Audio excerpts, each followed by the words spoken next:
Pemirsa, Komisi E DPRD Provinsi Sulawesi Selatan menilai proses tender pembangunan Stadion Matuanging Makassar seperti drama Korea atau drakor. Pasalnya hingga saat ini pembangunan Stadion Matuanging belum ada kejelasan kapan akan dibangun kembali.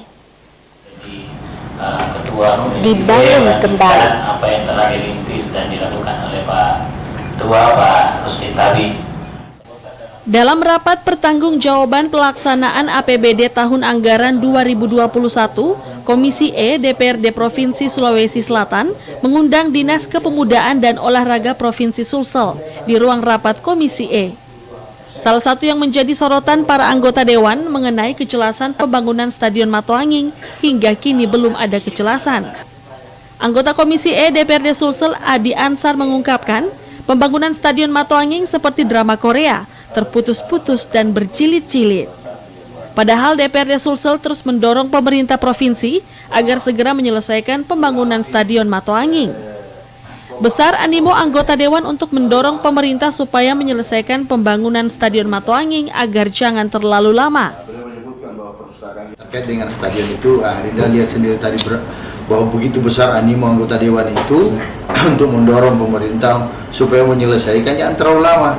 Karena kalau kita memperhatikan skim yang dia bangun oleh eksekutif dengan mengalokasikan anggaran tiap tahun misalnya 60 miliar, tahun depan 65 miliar, dari totality anggaran 400 miliar lebih yang diperlukan.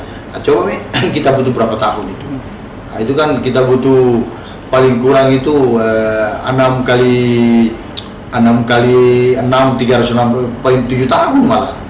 Ya tuh kita butuh waktu 7 tahun.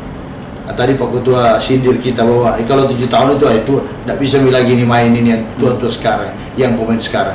Sementara animo masyarakat begitu besar. Politisi dari fraksi Nasdem itu berharap pemerintah untuk bisa menunda sejumlah kegiatan yang tidak terlalu mendesak dan memprioritaskan pembangunan Stadion Matuanging. Sehingga di tahun 2023-2024, pembangunan Stadion Matuanging bisa dinikmati oleh masyarakat Sulsel. Ardi Jaho, Slepes TV.